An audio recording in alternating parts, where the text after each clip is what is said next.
लोग कड़ाके की ठंड और ये तपतपाती हुई गर्मी यानी कि 20 जनवरी से लेकर संघर्ष को मैंने भी देखा हाँ, और इतने दिनों के संघर्ष के बाद भी सरकार नहीं मान पाई, ये बिहार के लिए शर्म की बात है।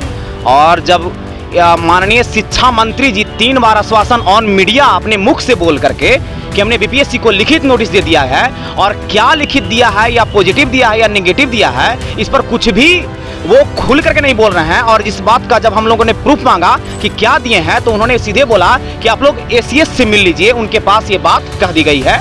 जब हम लोगों ने एसीएस से मिला तो उन्होंने सीधे TRE-2 का हवाला देते हुए कहा कि TRE-2 का जजमेंट को TRE-3 से रिलेट कर दिया गया है, और इसी को हम लोगों ने बीपीएससी को फॉरवर्ड कर दिया गया है। तो बताइए ये सरासर अन्याय है कि नहीं? ये मतलब कि किसी तरह से टाल दिया जा रहा है और इलेक्शन को नजदीक लाया जा रहा है। तो हम ये बता देना चाहते हैं कि इलेक्शन जैसे जैसे नजदीक आ रहा है और हम लोग को इंसाफ नहीं मिल पा रहा है, ये कहीं ना कहीं आने वाला चुनाव में वोट का चोट मिलने वाला है। नमस्कार, मेरा नाम प्रीति है, आप न्यूज़ आई देख रहे हैं। देखिए, घर पे अगर आप कमरे में एसी लगा कर बैठे हैं तो आपके पसीने छूट रहे होंगे। बिहार में ऐसी गर्मी है, लेकिन अभी हमारे साथ छात्र जो है वो सड़क पर बैठे हैं। उमस वाली गर्मी है, आप बैठ नहीं पाइएगा, ऐसी गर्मी है। लेकिन बीपीएससी TRE-3 की सप्लीमेंट्री रिजल्ट की मांग को लेकर के लगातार 5 महीने से ये छात्र जो है संघर्ष कर रहे हैं।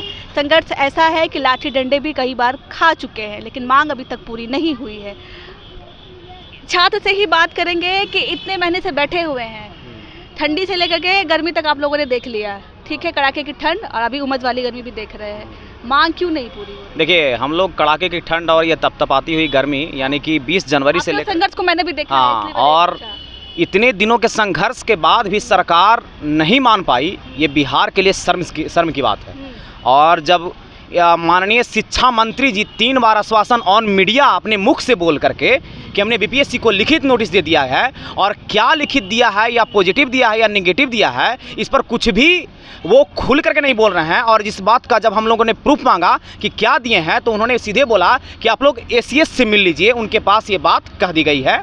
जब हम लोगों ने एसीएस से मिला तो उन्होंने सीधे TRE-2 का हवाला देते हुए कहा कि TRE-2 का जजमेंट को TRE-3 से रिलेट कर दिया गया है, और इसी को हम लोगों ने बीपीएससी को फॉरवर्ड कर दिया गया है। अच्छा। तो बताइए ये सरासर अन्याय है कि नहीं? ये सरासर में डायलॉग है, तारीख पे तारीख, तारीख पे तारीख, तारीख पे तारीख। हाँ, मतलब कि यही सरासर अन्याय हो रहा है। मतलब कि किसी तरह से टाल दिया जा रहा है और इलेक्शन को नजदीक लाया जा रहा है। अच्छा। तो हम ये बता देना चाहते हैं कि इलेक्शन जैसे जैसे नजदीक आ रहा है और हम लोग को इंसाफ नहीं मिल पा रहा है, ये कहीं ना कहीं आने वाला चुनाव में वोट का चोट मिलने वाला है।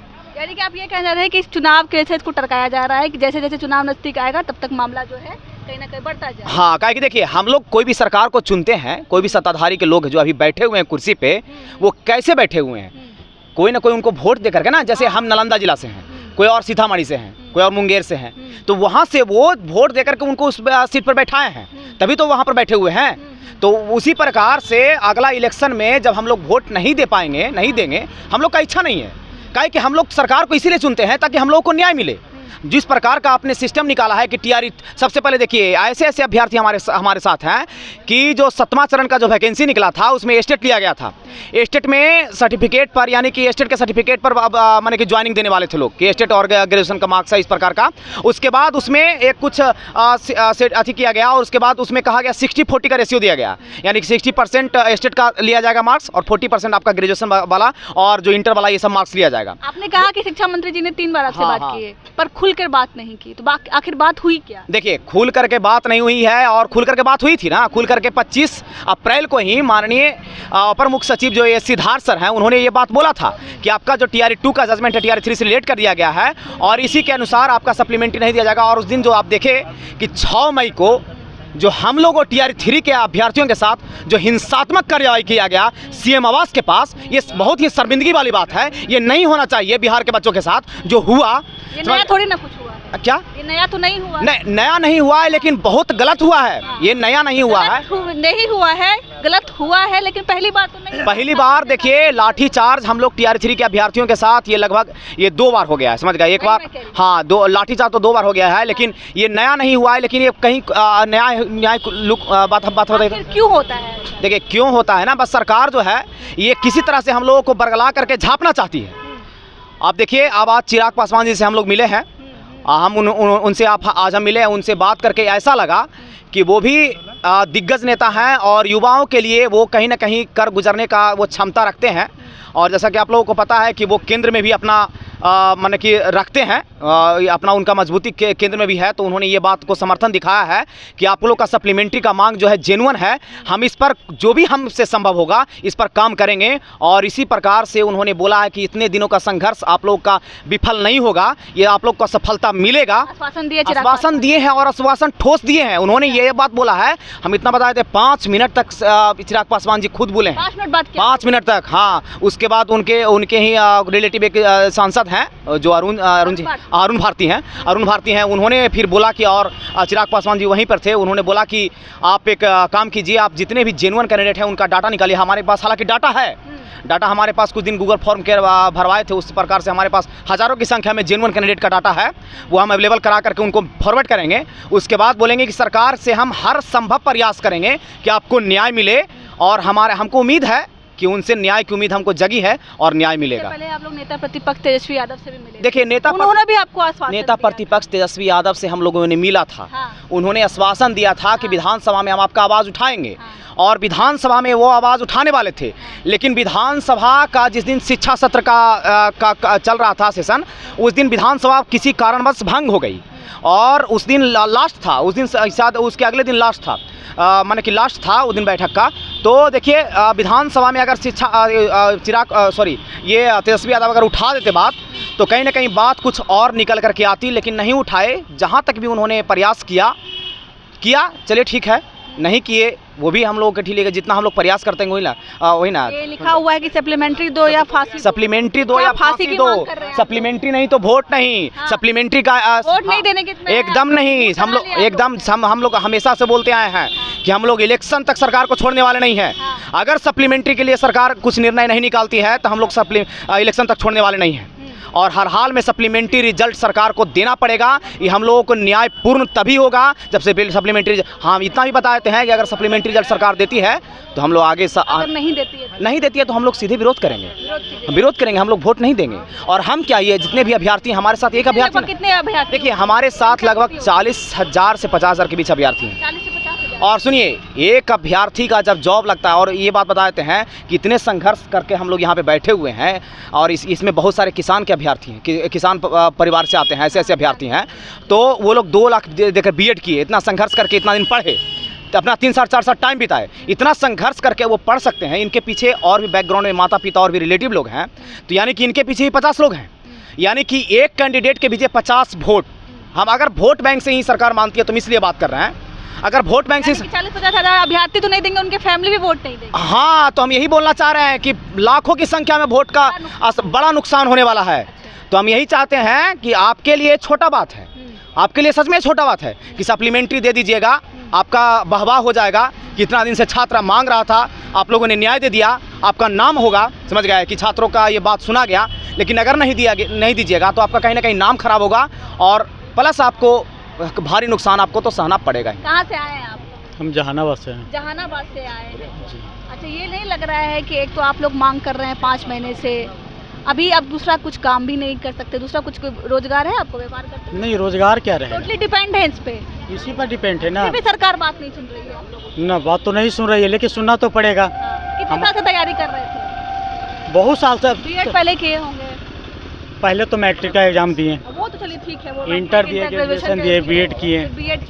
हाँ, उसके बाद सीटेट किए हैं, सीटेट मेरा 3 बार क्वालिफाई है, और उसके बाद एस्टेट किए हैं, और उसके बाद बीपीएससी निकाले हैं, बीपीएससी टीआरई का। फिर भी हम लोग को कहा में भगवान मिल जाते, नहीं ऐसा नहीं लग रहा है? बहुत, हाँ, भगवान, हाँ सही बात, भगवान मिल जाते हैं, और मिले भी। हमने पास किया, जो अथी बीपीएससी जो निकाला गया था हमने पास किया, मिले भी। लेकिन ये थोड़ी सी अथी के चलते, वोट बैंक के चलते, बनाने के चलते हम लोग को रिजल्ट बाधित किया। में बैठे हुए हैं सड़क पर, ठंडी में बैठे, हम लोग होली नहीं खेले हैं, हम लोग होली यहाँ बैठे, होली में भी बैठे रहे, दीपावली में बैठे रहे, ठंडी में रात भर सोते थे, देखबे करते थे, आप लोग आते थे। लेकिन हम लोग के साथ अन्याय कर रहे हैं, ये हम लोग का वाले सब भूल गए, लेकिन नौकरी नहीं मिला, लेकिन लेके रहेंगे। नहीं कैसे लेके रहेंगे? है। हाँ, लेके रहेंगे, नहीं तो इसका प्रभाव जो चुनाव में जाएंगे ना। हाँ। तो हम लोग एक बात और समझा रहे हैं, हम लोग शहर के नहीं हैं। हाँ। हम लोग देहात के हैं, और उठाही भी जानते हैं। है ना, जब नेता लोग जाएंगे हमारे गांव में तो खदेड़ने के लिए पीछे से दौड़ेंगे और उनको आगे दौड़ाएंगे। दोबारा नाम नहीं लेंगे कि हम जो बिहार के युवाओं को रुबाए हैं, दोबारा ऐसा नहीं करें। ये हम लोग के साथ बहुत बड़ा अन्याय है। मैं तो दरभंगा का हूँ। जी जी, मिथिला के हैं। अब मिथिला में बीजेपी को सबका सब सीट दिए हैं मिथिला में, तो ठीक ना। हम लोग 4 महीना से यहाँ पे मर रहे हैं। जब जाते हैं बीजेपी के नेताओं से मिलने तो वो लोग बोल देते हैं कि आरजेडी का आदमी है। तो इस बार हम लोग पाला बदल नहीं मानते आपको आरजेडी का, तो इस बार ठीके में ओरिजिनल हम लोग आरजेडी का हो जाएंगे। ऐसे भी पता होना चाहिए हम अजय मिश्रा मेरा नाम है, ठीक है। और हम लोग प्योर बीजेपी का समर्थन कोर वोट, लेकिन इस बार कोर अब नहीं रहेंगे। अगर आप सुनिए, आप हमारा नहीं सुनिएगा तो हम आपको काहे वोट देंगे। 4 महीना से यहाँ पे हैं। मांग हमारा कोई गलत है क्या? मांग एकदम जेन्युइन मांग है आपसे। मतलब जो भी बीजेपी के प्रवक्ता हैं या जेडीयू के प्रवक्ता हैं, अगर मांग गलत रहता तो वो लोग बोलते कि गलत मांग है। वो लोग खुलेआम समर्थन करते हैं। नवल किशोर यादव जी हैं, जीवन कुमार जी हैं, बीजेपी का अमल सिंह हैं, नीरज कुमार सिन्हा है, खुलेआम समर्थन करते हैं। यहाँ पे नौकरशाह हावी हो गया है। हमारे रिजल्ट में सबसे बड़ा अवरोध पैदा कर रहे हैं महोदय ACS सिद्धार्थ जी, और वो मिसगाइड कर रहे हैं। सीएम सर के वो मुख्य सचिव भी हैं, सलाहकार भी हैं, और वही हमारे बात को मैनिपुलेट करके वो कुतर्क दे के हमारे सप्लीमेंट्री को प्रभावित कर रहे हैं। तो कहीं ये ऐसा न करे कि आने वाले इलेक्शन में लोटिया डुबो दे सरकार का। हम बता देना चाहते हैं, हम तो सप्लीमेंट्री जितने हैं ही अभ्यर्थी, लगभग 40 से 50 हज़ार, लेकिन हमें पूरे शिक्षक संघ का समर्थन है और शिक्षकों की संख्या बहुत अच्छी खासी है। और उसको आप कम से कम 10 से 15 से मल्टीप्लाई कर दीजिए जितने शिक्षक हैं, तो बहुत बड़ा हम लोग चुनाव में फैक्टर बनते हैं। तो सरकार से अल्टीमेटम भी है। अच्छा, वोट हम आपको देंगे तो मांगने हम किससे जाएंगे जी? आपको वोट दे के आपको उस गद्दी पे आसीन करते हैं, इसलिए लाठी चलाइए। हम आपके पास जाए मिलने तो आप बोल दीजिए आरजेडी का आदमी है। ऐसे मतलब कोई लड़का 4 महीना से यहाँ हम लोग समझिए कि बेदम हो चुके हैं। हमारे पास पेशेंस नहीं रहा, अब हमको पेशेंस नहीं है। 4 महीना से हम लोग यहाँ पे कैसे भूखे पेट हैं। सरकार नहीं समझ। 120 में 102 नंबर है, भीख मांग रहे हैं क्या? 102 पे ही हमारे साथी को आप ज्वाइनिंग दिए हैं। 120 में 102 नंबर है, और कितना नंबर लाएंगे? TRE 1 में यही सीएम है ना जो TRE 1 में सप्लीमेंट्री जारी किए थे। और TRE 1 में सप्लीमेंट्री जो जारी किए थे उस समय लड़का क्वालिफाई नहीं किया था। मिनिमम अहर्ता जो 40% होता है वो भी नहीं फुलफिल किया था। तो उसको कट ऑफ को डाउन करके अतुल प्रसाद जी उस समय के जो ACS थे, नहीं BPSC चेयरमैन थे, तो उसका जो मिनिमम अहर्ता है उसको घटा के सप्लीमेंट्री रिजल्ट जारी किया। उस समय 35 नंबर वाला को आप ज्वाइन कराए, इस बार 102 नंबर वाला को रोड पे घुमा रहे हैं। क्या आप क्वालिटी शिक्षक बहाल करना चाहते हैं? बताइए ना। आप पोस्ट प्रेफरेंस आप क्यों लिए? UPSC के बहाली में पोस्ट प्रेफरेंस लिया जाता है मैक्सिमम नंबर के अनुसार। अगर प्रायोरिटी में IAS है तो IAS एक कैंडिडेट को दिया जाता है, यूनिक कैंडिडेट को, नहीं कि उसी में IPS और IFS को काउंट कर लिया जाता है। अगर ऐसा होता है क्या? किसी अन्य बहाली में नहीं होता है। शिक्षक बहाली को छोड़ दिया जाए, किसी अन्य बहाली में ऐसा नहीं होता है कि डॉक्यूमेंट वेरिफिकेशन ज्वाइनिंग के बाद होता है और 6 महीना बाद उसको पद से मुक्त किया जाता है, बोलता है कि पैसा अब रिटर्न करो। क्यों ऐसा लूप होल्स आपका सिस्टम है, व्यवस्था है? क्यों ऐसा कर रहे हैं आप योग्य कैंडिडेट को आप दौड़ा रहे हैं। 120 में 102 है और फिर आप बोल रहे हैं कि TRE 4 में जाओ।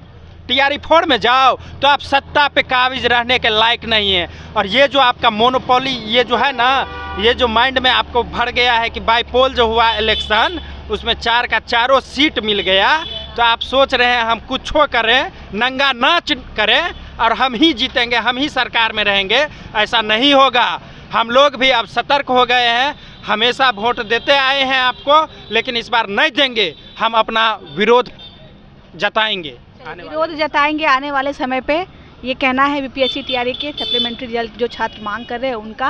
और कह रहे हैं कि जब हम नेताजी के पास जाते हैं तो नेताजी कहते हैं कि हम राजद वाले हैं, हम राजद की तरफ से आए हुए हैं। ये कहना है बीजेपी के नेता का, जिनसे ये मांग करने जाते थे। हालांकि 5 महीने से जो है बैठे हुए हैं, अपनी मांग को लेकर के तारीख पे तारीख दी जा रही है, आश्वासन दिया जा रहा है पक्ष और विपक्ष के द्वारा, लेकिन देखना होगा कि इनकी मांगें जो है वो कब तक पूरी होती है। बाकी आपको क्या लगता है कमेंट के जरिए हमें जरूर बताइएगा। तब तक के लिए शुक्रिया।